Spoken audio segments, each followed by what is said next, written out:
Back to my channel. আসসালামু আলাইকুম। আমি আজকে রান্না করব সকলের প্রিয় ফ্রাইড রাইস। এটা আমাদের সকলের প্রিয়, কিন্তু আমি আজকে একটু ভিন্ন ধরনের রান্না করব। তাই আমি নিয়েছি রসুন কুচি, কাঁচামরিচ কুচি, ধনে পাতা, পেঁয়াজ কুচি, লবণ, গোলমরিচ গুঁড়া, তেল, সয়া সস, ডিম। এই অল্প কিছুতেই আমাদের ঘরে সবারই থাকে। এটাতে আমাদের আজকের রান্না শুরু করব। এখন আমি প্রথমে তেল দিচ্ছি কড়াইতে। তা আপনারা সামান্য পরিমাণ যতটুকু লাগে আর কি ততটুকু দেবেন। আমার যতটুকু লাগছে 3 টেবিল চামচ।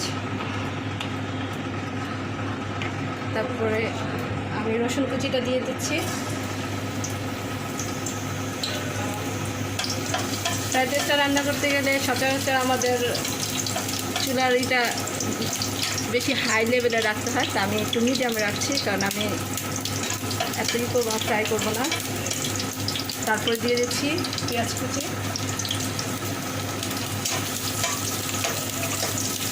সামান্য ভাজার পরে আমি দিয়ে দিচ্ছি ডিম।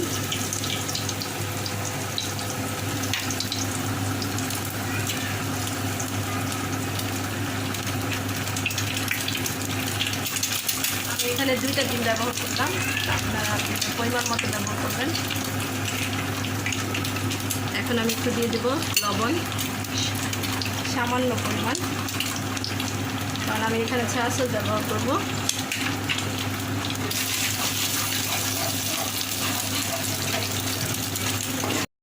একটু ভাজা হয়ে আসছে, এখন আমি দেব কাঁচামরিচ,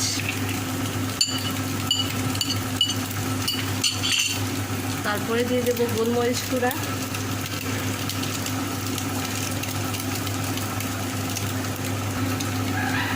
গোলমরিচ গুঁড়া দিয়ে দিলাম।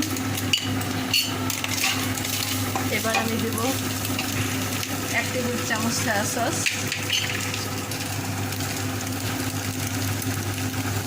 আমরা এখানে ডার্ক সয়া সস ইউজ করেছি, আপনারা চাইলে লাইটটা ইউজ করতে পারেন।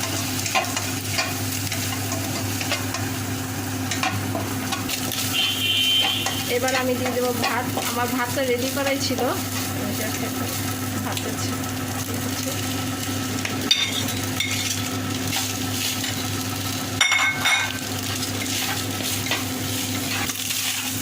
প্রায় হয়ে আসতে দেখছেন। এখন আমাদের যে ভাতটা রেডি হয়ে গেছে।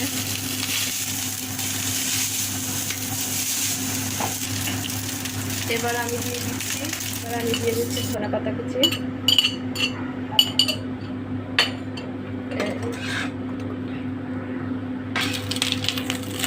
ধনে পাতাটা আমি একটু কম দিলাম, কারণ সয়া সসের একটা ফ্লেভার থাকে, ধনে পাতা দিলে টেস্টটা চলে যায়।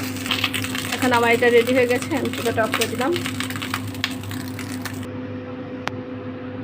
হয়ে গেছে আমার ফ্রাইড রাইস। এটা সহজেই বাচ্চাদের রান্না করে দিতে পারবেন আপনারা, যা আছে। বেশি বেশি like, comment, share and subscribe করে দিবেন প্লিজ প্লিজ প্লিজ। আসসালামু আলাইকুম। আজকের জন্য এখানেই শেষ। ভালো থাকবেন, সুস্থ থাকবেন। খোদা হাফেজ।